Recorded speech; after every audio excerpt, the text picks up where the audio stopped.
നിങ്ങൾക്ക് ഇവിടെ സുലഭമാണ്.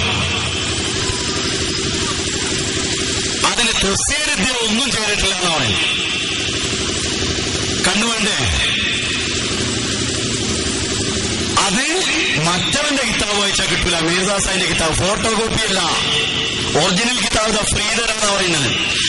നിങ്ങൾ പറഞ്ഞ കിതാബുകൾ ഏതോടെ വേണ്ടത് എന്റെ അടുത്ത് വന്നോ, പേപ്പർ മാത്രം കൊണ്ടുവന്നാൽ മതി, ഞാൻ അടുത്ത് പ്രിന്റ് ഔട്ട് എടുത്തു തരാം. അപ്പോ അല്ലെങ്കിൽ അത്യാവശ്യം കിതാബല്ല, നെറ്റിൽ അവൈലബിൾ ആണ് എല്ലാ കിതാബും. ഞാൻ പറഞ്ഞു വരുന്നത് തഫ്സീർ എഴുതിയിട്ടില്ല അതുകൊണ്ട് നബിയാകാൻ പറ്റില്ല. തഫ്സീർ എഴുതിയിട്ടിന് ഇഷ്ടം വായിച്ചാൽ മതി, നബിയാണെന്ന് അംഗീകരിച്ചു. ഇനിയോ തഫ്സീറിന്റെ കാലത്തിൽ എന്തുകൊണ്ട് നബി വന്നില്ല എന്ന് പറഞ്ഞാൽ അത് അള്ളാന്റെ റസൂൽ പറയാം. അള്ളാന്റെ റസൂൽ എന്താ പറഞ്ഞത്? കൈഫ തഹ്ലികു ഉമ്മത്തുൻ അന ഫീ അവ്വലിഹാ വൽ മസീഹ് ഇബ്നു മറിയം ഫീ ആഖിരിഹാ. എങ്ങനെയാണ് എന്റെ ഉമ്മത്ത് നശിക്കുക? അതിന്റെ അവസാനത്തിൽ മസീഹ് ഇബ്നു മറിയം, അതിന്റെ ആദ്യത്തിൽ ഞാനുമുണ്ട്. ഉമ്മത്തി അസീസൻ, എന്റെ ഉമ്മത്ത് അസീസായി പ്രതാപത്തോടുകൂടി നിലകൊള്ളും. ഖലീഫത്തൻ, എനിക്ക് ശേഷം 12 ഖലീഫമാരുണ്ടാകും. മുസ്ലിമിനും ബുഖാരിയിലുമുള്ള ഹദീസാണിത്. ആ 12 ഖലീഫമാരാകുന്ന മുജദ്ദിദീങ്ങളാണ് ഇസ്ലാമിനെ നിലനിർത്തുക എന്നും അതിനുശേഷം അവസാനത്തിൽ മസീഹ് ഇബ്നു മറിയം ഉണ്ടാകുമെന്നും പറഞ്ഞു. ഈ ഉമ്മത്തിൽ ആദ്യം ഖിലാഫത്ത് നിലകൊള്ളും, അതിനുശേഷം സ്വേച്ഛാധിപത്യവും, അതിനുശേഷം പരസ്പരം അറിയിക്കുന്ന ഭരണാധികാരികളും നിലകൊള്ളും. അതിനുശേഷം അവസാനത്തിൽ നുബുവത്തുണ്ടാകും. അതിനുശേഷം റസൂലുള്ളാഹി മൗനമായിരുന്നു എന്നും ഹദീസുണ്ട്. അവസാനത്തിൽ മസീഹ് ഇബ്നു മറിയം വരുമെന്ന്. അതിന്റെ ഇടയിലുള്ള സ്വേച്ഛാധിപതികളായ ഭരണാധികാരികൾ, അക്കാലഘട്ടത്തിലുള്ള കിടാവിളക്കുകളായി നിൽക്കുന്നവർ മുജദ്ദിദീങ്ങളെന്ന് തിരുമേനിയും പറഞ്ഞു. ഇസ്ലാമിന് കുഴപ്പമുണ്ടാകാതിരിക്കാനുള്ള അള്ളാഹുവിന്റെ റസൂൽ കാണിച്ച മാർഗമാണിത്. അള്ളാഹു എന്താ കാണിച്ചത്? വഅദല്ലാഹു അല്ലദീന ആമനൂ മിൻകും വഅമിലുസ് സ്വാലിഹാത്തി ലയസ്തഖ്ലിഫന്നഹും ഫിൽ അർളി കമസ്തഖ്ലഫ അല്ലദീന മിൻ ഖബ്ലിഹിം. നിങ്ങൾക്ക് മുമ്പുള്ളവർക്ക് ഖിലാഫത്ത് നൽകിയതുപോലെ നിങ്ങളുടെയും ഭൂമിയിൽ വിശ്വാസവും സൽക്കരമുള്ള സമുദായത്തിൽ ഖിലാഫത്തിനെ സ്ഥാപിച്ചുകൊണ്ട് ലയുമക്കിനലഹും ദീനഹും, ദീനിനെ ദൃഢപ്പെടുത്തും. ആ സലഫി പോരാടുന്നല്ല പറഞ്ഞത്. ദീനിനെ ദൃഢപ്പെടുത്തുന്നതിന് ഖിലാഫത്തുണ്ടാകും. അതേപോലെ തന്നെ യുബദ്ദിലന്നഹും മിൻ ബഅദി ഖൗഫിഹിം അന്ന, എല്ലാ വിധത്തിലുള്ള ഭാവിഫലമായ അവസ്ഥകൾക്കും ഭയചകിതമായ സാഹചര്യങ്ങൾക്കും സമാധാനത്തിന്റെ അവസ്ഥയിലേക്ക് പരിവർത്തിതമാക്കുന്ന സംവിധാനം ആ ഖിലാഫത്ത് മൂലമുണ്ടാകുമെന്ന് പറഞ്ഞു. ആ ഖിലാഫത്ത് മൂലം എന്നെ മാത്രം ആരാധിക്കുകയും ശിർക്കിൽ നിന്ന് മുക്തമായൊരു സമൂഹം ഉണ്ടാകുമെന്ന് പറഞ്ഞു. അതല്ലാതെ സലഫി പറഞ്ഞ സലഫികൾ പോരാടുമെന്നല്ല പറഞ്ഞത്. ഖുർആനിൽ എവിടെയുമില്ല. അവർ ഇസ്ലാമിന്റെ സംവിധാനം എന്താണെന്ന് മുഹമ്മദ് നബി സല്ലല്ലാഹു അലൈഹി വസല്ലം പറഞ്ഞത്. അത് നടക്കുമെന്ന് പറഞ്ഞുകൊണ്ട് അതെന്തുകൊണ്ട് നടന്നില്ല എന്ന് ഞങ്ങളോട് ചോദിച്ചാൽ മറുപടി പറയാൻ കഴിയും. സലഫിക്ക് തോന്നിയത് പറഞ്ഞുകൊണ്ട് അതിനൊന്നും മറുപടി പറഞ്ഞില്ല എന്ന് ചോദിച്ചാൽ ഒറ്റ മറുപടിയേ ഉള്ളൂ. വായി തോന്നിയത് കോതക്ക് പാട്ട്. വേറെ ആരും മറുപടി കൊടുക്കാൻ പറ്റില്ല. ഇനി പറയുന്ന ഒരു സംഗതി, മുഹമ്മദ് മുസ്തഫ സല്ലല്ലാഹു അലൈഹി വസല്ലം തിരുമേനി ഖാത്തമുൻ നബിയാണ്. അതിനൊരു പശ്ചാത്തലം വിവരിച്ചു. വളരെ വിശദമായി പറയുന്നത് കുറഞ്ഞ വാക്കുകളിൽ അത് ചുരുക്കിയ പശ്ചാത്തലം വിവരിക്കുമ്പോൾ മുഹമ്മദ് നബി സല്ലല്ലാഹു അലൈഹി വസല്ലം സെയ്ദ് റളിയല്ലാഹു തആല അൻഹുവിന്റെ വിവാഹമുക്ത ഹസ്രത്ത് സൈനബ് റളിയല്ലാഹു തആല അൻഹയെ വിവാഹം ചെയ്തു. അത് തന്റെ ദത്തുപുത്രന്റെ ഭാര്യയാണ് വിവാഹം ചെയ്തത് എന്ന് പറഞ്ഞ പുത്രന്റെ ഭാര്യയാണ്, മരുമകളെയാണ് എന്ന് പറഞ്ഞപ്പോൾ അതിനെതിരിൽ ഇറങ്ങിയ ആയത്താണ് മാക്കാന മുഹമ്മദുൻ അബാ അഹദിൻ മിൻ റിജാലിക്കും. ഞാൻ സംഭവിക്കുന്നു, അത് മോശമൊന്നുമില്ല. മുഹമ്മദ് നിങ്ങളിൽ ഒരു പുരുഷന്റെയും പിതാവായിട്ടില്ല, ഇന്നുമല്ല ഇനി ആവുകയുമില്ല. മാക്കാന മുഹമ്മദുൻ അബാ അഹദിൻ മിൻ റിജാലിക്കും. സെയ്ദിന്റെ അല്ല, ബക്കറിന്റെ അല്ല, ഒരു പുരുഷന്റെയും പിതാവല്ല. അതുകൊണ്ട് ദത്തുപുത്രൻ എന്ന് പറഞ്ഞുകൊണ്ട് നിങ്ങൾ വിളിക്കണ്ട. ശരിയാണ്. പക്ഷേ ലാക്കിൻ എന്ന അറബിയിൽ പറയുന്നത് ഒരു സംശയത്തെ ദൂരീകരിക്കാനാണ്.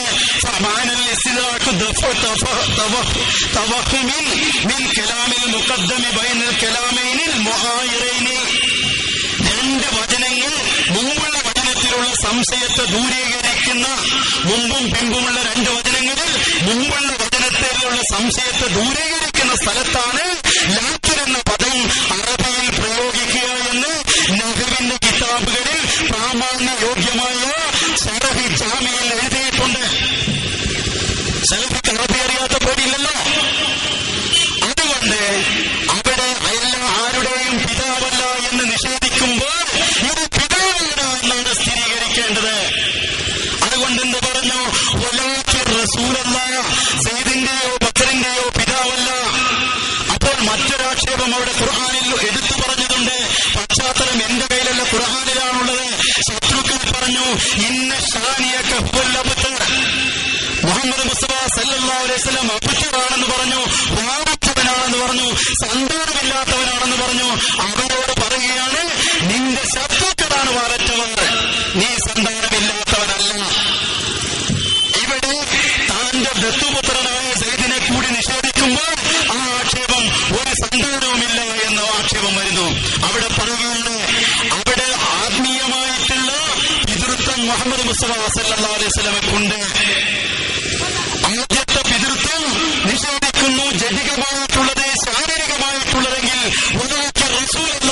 പക്ഷെ അള്ളാഹുവിന്റെ ദൂതന ആത്മീയമായ പിതൃത്വം എല്ലാ ഭൂമികൾക്കും പിതാവാണ് എന്നാണ്. അതിനുശേഷം ഇനിയൊരു സംശയം കൂടി സലഫി ഉന്നയിക്കുന്നു. അങ്ങനെയാണെങ്കിൽ തന്നെ എന്തിനാണ് നബി അത് നടത്തിയത്? അങ്ങനെ ഒരു സംശയം അതിൻ്റെ കേട്ടണമെങ്കിൽ വലാക്കിൻ ഒന്നുകൂടെ പ്രയോഗിക്കണം.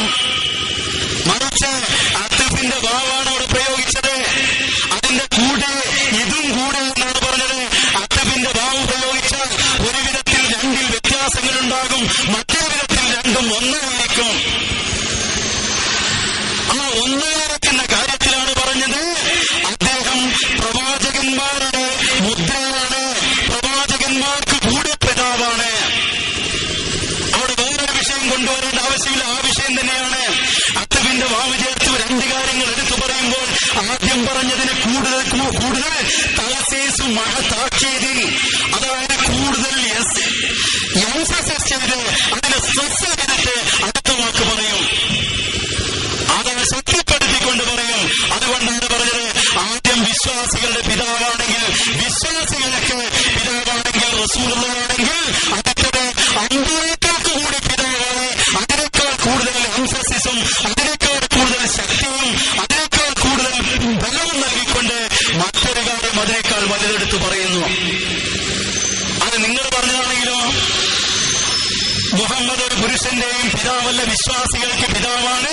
നബിമാരെ അവസാനിപ്പിക്കുന്ന ആളാണ്, ഇനി ഒരു പിതാവ് ഉണ്ടാവുകയുമില്ല. ഇതൊക്കെ എന്ത് ബന്ധാണ്? അറബി ഭാഷ അറിയില്ലേ? എന്നിട്ട് സലഫി എന്നെന്താ പറഞ്ഞത് അറിയോ? സലഫിക്ക് അറിയില്ല എന്ന് പറയാൻ പറ്റൂല. സലഫി തന്റെ കാസറ്റ് പ്രസംഗത്തിൽ എന്താ പറയുന്നത് അറിയോ? ഖാത്തം എന്ന പദം സമൂഹനാമത്തോട് ചേർത്താൽ ശ്രേഷ്ഠൻ എന്നാണ് അർത്ഥം കിട്ടുക. നമ്മൾ പരിശോധിച്ചാൽ ഖാത്തം സമൂഹനാമത്തോട് ചേർത്താൽ ശ്രേഷ്ഠൻ എന്ന അർത്ഥം ധ്വനിക്കാറുണ്ട്. ധ്വനിക്കല്ല, ശരിക്കന്നെ വരിക. എന്നാൽ ആ വിഷയത്തിൽ നമുക്ക് തർക്കമില്ല. പക്ഷേ പ്രശ്നം എവിടെയാണ്? വിശുദ്ധ ഖുർആനിൽ അല്ലാഹു പറഞ്ഞ സൂറത്തുൽ അഹ്സാബിലെ 40-ാമത്തെ വചനത്തിൽ അല്ലാഹു ഖാത്തമുൻ നബിയ്യീൻ എന്ന് പറഞ്ഞിട്ടുണ്ട്. അവിടെ അർത്ഥത്തിലാണ് അല്ലാഹു ഉപയോഗിച്ചത്. അവിടെ മാത്രമേ പ്രശ്നമുള്ളൂ. വേറെ ദുനിയാവിലുള്ള ഖാത്തമിന് എവിടെയും കക്ഷിക്ക് പ്രശ്നമല്ല. ഇവിടെ മാത്രമേ പ്രശ്നമുള്ളൂ. അറബി ഭാഷയിൽ പറയുന്ന ഒരു ഖാത്തമും എവിടെ പ്രയോഗിച്ചാലും പ്രശ്നമില്ല. പക്ഷേ ഖാത്തമുൻ നബിയ്യീൻ മാത്രം താൻ പറയുന്നതേ പറ്റുള്ളൂ.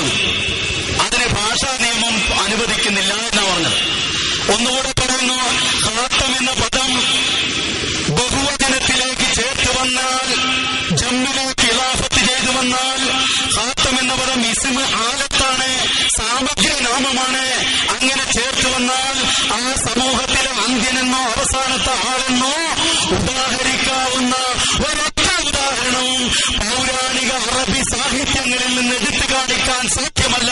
മീർസാ സാഹിബിന്റെ വാദം ഉന്നയിക്കുന്നതിന് മുമ്പുള്ള സാഹിത്യങ്ങളിൽ നിന്ന്. അതിനുശേഷം ആർക്കും ആവാം. മറിച്ച് അവിടെയൊക്കെ തന്നെ ഖാത്തമിന് ശ്രേഷ്ഠനെന്ന അർത്ഥമുണ്ട് എന്ന് അനുമതികൾ എവിടെയും പറഞ്ഞിട്ടില്ല. ഇല്ലാത്തത് വായിച്ച് മറുപടി പറയണ്ട. ഖാത്തമ എന്നതിന് ആലങ്കാരികമായി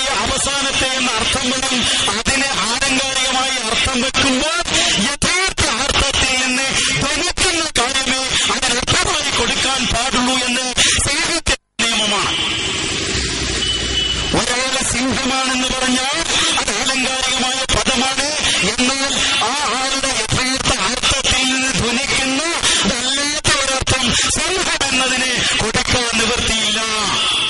സിംഹത്തിന് നഖമുണ്ട്, ഇയാൾക്കും അതുപോലെ നഖവും പല്ലുമുണ്ട് എന്ന് പറഞ്ഞാൽ അതതിന്റെ ആലങ്കാരിക അർത്ഥമാണെങ്കിലും ആ യഥാർത്ഥ അർത്ഥത്തിൽ നിന്ന് ധ്വനിക്കാത്തതാണ്.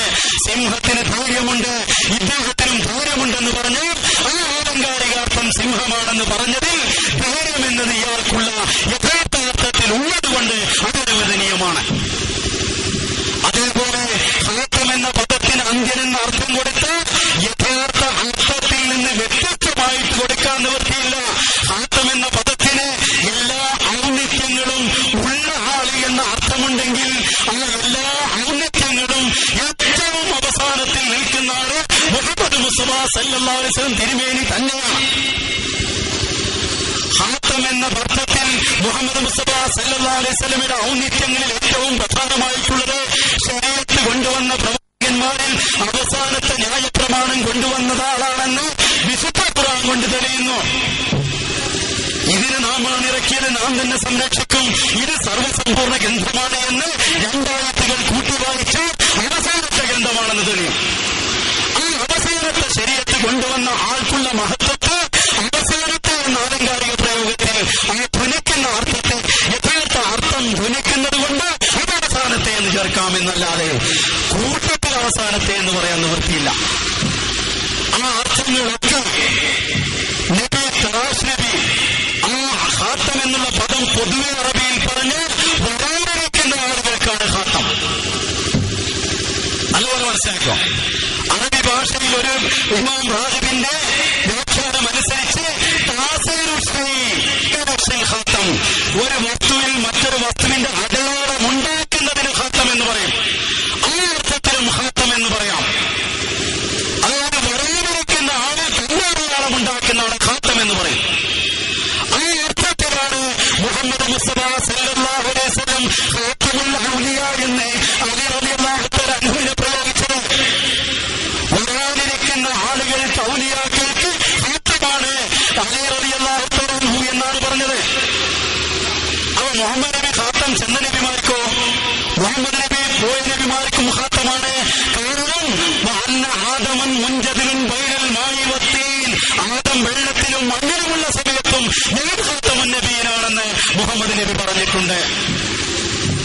അപ്പൊ ഔലിയാക്കളിൽ ശ്രേഷ്ഠനെന്ന് ഖാതമുൽ ഔലിയ എന്ന് അലിയോട് പറഞ്ഞപ്പോൾ അലി മുഹമ്മദ് നബിയേക്കാൾ ശ്രേഷ്ഠനോ എന്ന് ഇങ്ങോട്ട് ചോദിക്കുകയാണ്. അറബി ഭാഷ അറിയുന്ന ഒരാൾ ചോദിക്കൂല. ഇനിയും ഒരു MA-കാരൻ ഇരിക്കുകയാണ്.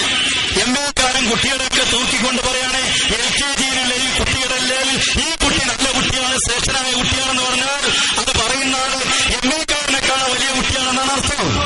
പറഞ്ഞത് നബിയാണ്. നബി പറഞ്ഞത് ഔലിയാക്കളാണ്, ഔലിയാക്കളെക്കാൾ വലിയ പദവിയാണ് നബിയുടേത് എന്ന് സാമാന്യ ബുദ്ധിയുള്ളത് കേട്ടവന് മനസ്സിലാകും. അതുകൊണ്ടാണ് റസൂൽ അങ്ങനെ പ്രയോഗിച്ചത്. പിന്നെ ഹദീസ് ലൈഫാണെന്നാ പറഞ്ഞത്, അലിയെ കുറിച്ച് പറഞ്ഞത്. ആ ലൈഫിന്റെ കഥയാണ് ഞാൻ പറഞ്ഞത്. അത് ലൈഫാണെന്ന് പറയുന്നതിന് എന്തൊരു നിദാനശാസ്ത്രം എടുക്കുന്നുവോ അത് അതിനേക്കാൾ ദുർബലമാണ് എന്ന് ഞാൻ പറഞ്ഞു. ലൈഫാണെന്ന് അളക്കുന്നതിന് നിങ്ങളെടുക്കുന്ന ഒരു വസ്ത്രം അളക്കുന്നതിന് ഇതാണ് മീറ്റർ എന്ന് പറഞ്ഞ് കൊണ്ടുവന്നത്. അത് എണ്ണ അളക്കാൻ കൂടെ പറ്റുള്ളൂ, വസ്ത്രം അളക്കാൻ പറ്റൂല എന്നോട് പറഞ്ഞാൽ പാത്രം കൊടുത്തിട്ട് ഇതോട്ട് വസ്ത്രം അളക്കാൻ പറ്റുമോ?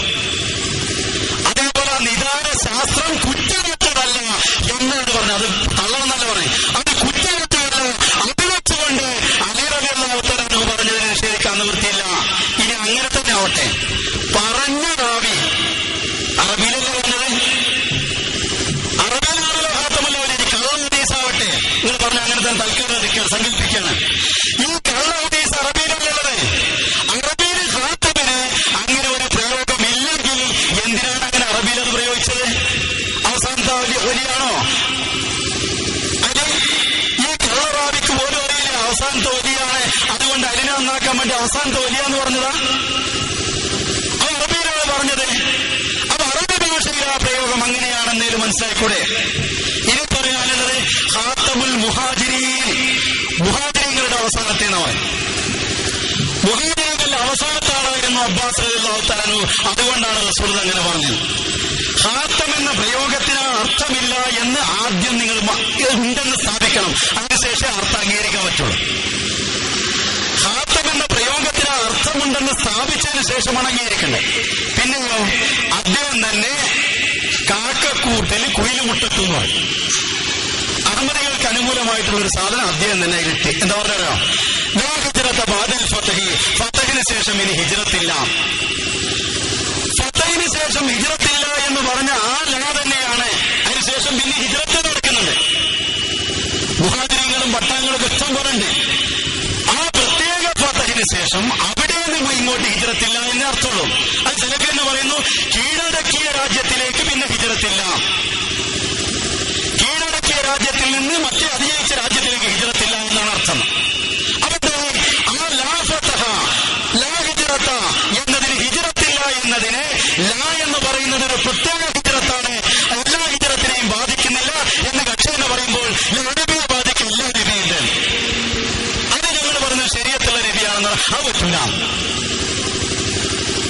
അത് ലാ എന്ന് പറഞ്ഞ ആ അന്ത്യൻ എന്ന അർത്ഥത്തിൽ, അതിന്റെ മജാസിയായ അർത്ഥത്തിൽ, അതിന്റെ ആലങ്കാരികമായ അർത്ഥത്തിൽ, ഈ ഹിജ്റത്തിൽ ഞാനിങ്ങനെ ആലങ്കാരികമായ അർത്ഥത്തിൽ അവസാനത്തെ ആളാണോ നുബുവത്ത്, അതേപോലെ അത് ആലങ്കാരിക അർത്ഥത്തിൽ ഹിജ്റത്തിൽ നീ അവസാനത്തെ ആളാണ് എന്ന് തന്നെയാണ് പറഞ്ഞത്. അത് അദ്ദേഹത്തിന്റെ ശ്രേഷ്ഠതയാണ് തെളിയിച്ചത്, നബി തിരുമേനിയുടെ ശ്രേഷ്ഠതയെ പോലെ തന്നെ. കാരണം അറബി ഭാഷയുടെ പ്രയോഗം അനുസരിച്ച് അവിടെ മഖാമുൽ മദ്ഹ്, അദ്ദേഹത്തിന്റെ ശ്രേഷ്ഠതയെ വിവരിക്കുന്ന വാക്കാണ് അവിടെ പറഞ്ഞിട്ടുള്ളത്. ഇനി കേട്ടോ, ഖാത്തമുൽ മുഹാജിരി എന്ന് പറഞ്ഞ പോലെ, ഖാത്തമുൻ നബി എന്ന് പറഞ്ഞ പോലെ, അതിന് പകരം ഖാത്തമുൽ മുഹാജിരീന ഫിന്നുബുവത്തി ഫിൽ ഹിജ്റത്തി എന്നും, ഖാത്തമുൻ നബീൻ എന്ന് പറയുന്നതിന് പകരം ഖാത്തമുൻ നബീന ഫിൽ നുബുവത്തി എന്നും രണ്ട് വാക്കുകൾ മുഹമ്മദ് നബി സല്ലല്ലാഹു അലൈഹി വസല്ലം ഏറെ പറഞ്ഞത് നിങ്ങൾ പ്രസംഗത്തിൽ ഞാൻ ആവർത്തിച്ച് പറയുമ്പോൾ പറഞ്ഞതാ. അത് പാട്ടിന്റെ സൗകര്യത്തിൽ പറയുന്നതാണ്, നബി തിരുമേനി എന്ന് പറയുന്ന ആളല്ല.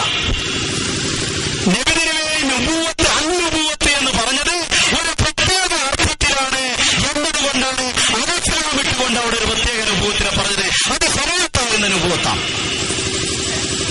അതേപോലെ അൽ ഹിജ്റത്ത് എന്ന് പറഞ്ഞത് ഒരു പ്രത്യേക ഹിജ്റത്തിനെ കുറിച്ചാണ്. ആ ശരീഅത്താകുന്ന പ്രത്യേകത പോലെ തന്നെ ഇത് പ്രത്യേകമായ മക്കത്തിൽ നിന്ന് മദീനയിലേക്കുള്ള പലായനമാണ്. അത് മജാസിയായിട്ടാണ് പ്രയോഗിച്ചിട്ടുള്ളത്. ഈ കാര്യങ്ങളെ എടുത്തുകൊണ്ട് തിരിച്ചു പറയുമ്പോൾ മലന്ന് കടന്ന് തുപ്പുന്നത് പോലെയാണ്.